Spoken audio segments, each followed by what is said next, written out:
সাভারে পুলিশের অভিযানে আন্তজেলা ডাকাত দলের ৫ সদস্যকে গ্রেপ্তার করেছে পুলিশ। দুপুরে সংবাদ সম্মেলনে অতিরিক্ত পুলিশ সুপার শাহিনুর কবির জানান, গোপন খবরে মধ্যরাতে ঢাকা আরিচা মহাসড়কে অভিযান চালানো হয়। এ সময় দেশীয় অস্ত্রসহ ৫ ডাকাতকে গ্রেপ্তার করা হয়।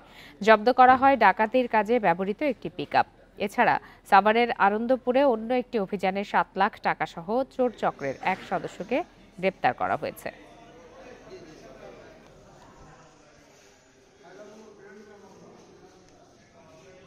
তাৎক্ষণিকভাবে ৫ জন পলায়ন করে এবং ৫ জনকে গ্রেপ্তার করতে সক্ষম হওয়া যায়।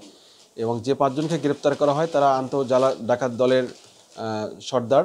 কিছু দেশীয় অস্ত্র, রামদা, কুড়াল, তারপরে ডাকাতির যে সমস্ত ত্রিফলা থাকে সেগুলো সহ তাদেরকে আমরা গ্রেপ্তার করতে সক্ষম হই।